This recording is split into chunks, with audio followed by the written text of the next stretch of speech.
Hello dear friends, you're welcome in my YouTube channel Biology with Riya।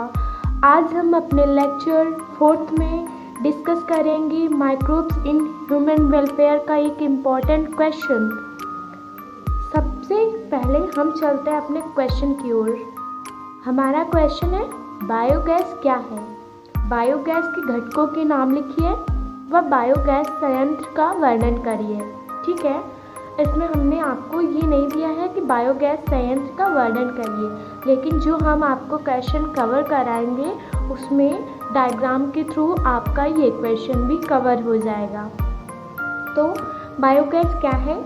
Biogas देखिए, अगर आपको science की language में लिखना है तो आप ऐसे कर सकते हैं कि बायोगैस कई गैसों का मिश्रण है। ठीक है, बायोगैस कई गैसों का मिश्रण है। मिश्रण आप समझते हैं कि जब कोई चीज़ कई चीज़ों से मिलकर बनती है तो वो एक मिक्सचर यानी मिश्रण होता है।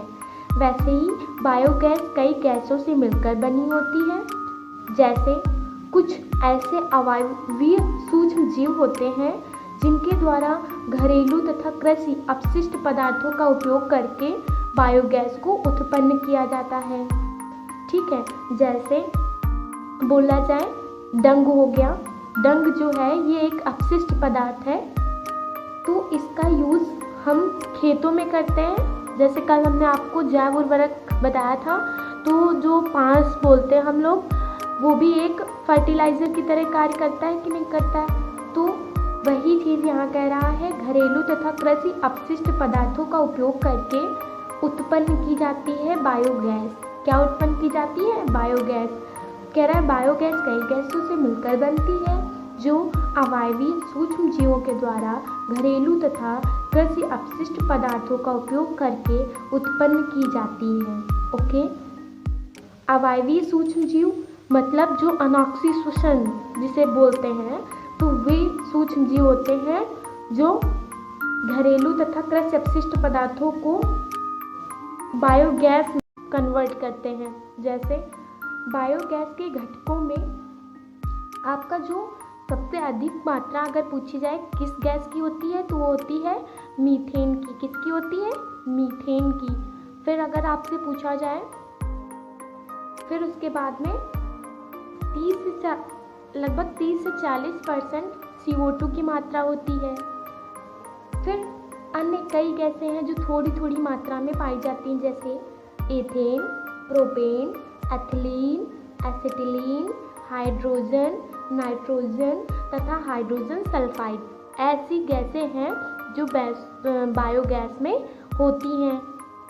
बायोगैस का जो मुख्य बैक्टीरिया है, बायोगैस का जो मुख्य बैक्टीरिया यानी जो डंग में प्रेजेंट होता है, वो होता है मीथेनोबैक्टीरियम, जिन्हें हम लोग मेथनोजन बैक्टीरिया भी कहते हैं।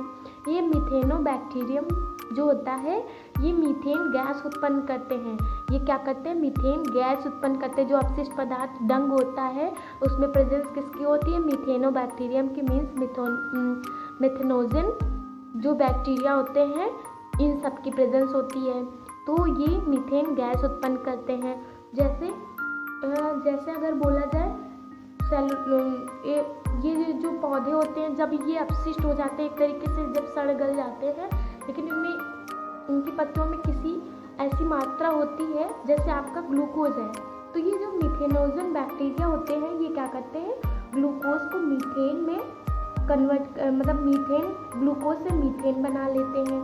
ठीक है, अब क्या है, अब चलते हैं हम अपने बायोगैस संयंत्र की ओर। बायोगैस संयंत्र क्या होता है? ये है बायोगैस संयंत्र।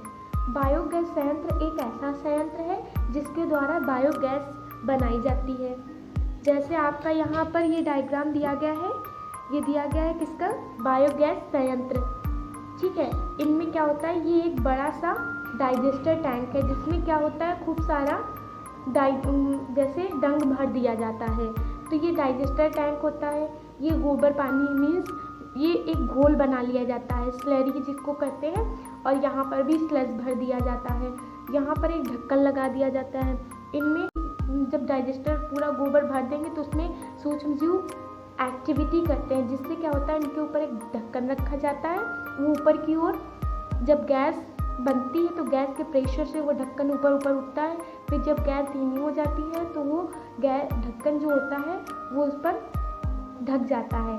फिर क्या होता है, ये जो गैस इससे उत्पन्न होती है CH4 मतलब मीथेन वगैरह, ये रसोई घर में धीरे धीरे पहुंचाई जाती है। बायोगैस प्लांट कई जगह लगाए गए हैं। इनसे स्ट्रीट लाइट वगैरह मतलब जो आजकल हमारी ऊर्जा की आपूर्ति है इन सब के द्वारा भी की जा रही है। तो बायोगैस संयंत्र जो है, स्ट्रीट लाइट हो गया, इससे क्या होता है, इससे पॉल्यूशन नहीं होता है, इससे पॉल्यूशन नहीं होता है। फिर इसमें जो स्लरी भरी जाती है वो जब मतलब लाइट ये रसोई घर में यूज़ होने के बाद में मतलब जब बनाते हैं तो गैस तो रसोई घर में पहुंच जाती है, और जो स्लज वेस्ट हुआ होता है उसको कहाँ भेज देते हैं, खेतों में यूज़ होने के लिए। ठीक है, कहाँ, खेतों में यूज़ होने के लिए। तो आज की वीडियो यहीं तक। अगर ये वीडियो आपको अच्छी लगी हो तो प्लीज़ वीडियो को लाइक शेयर करें, और मेरे चैनल पर अगर नए हो तो प्लीज़ इसे लाइक शेयर और सब्सक्राइब कर लें। Thank you.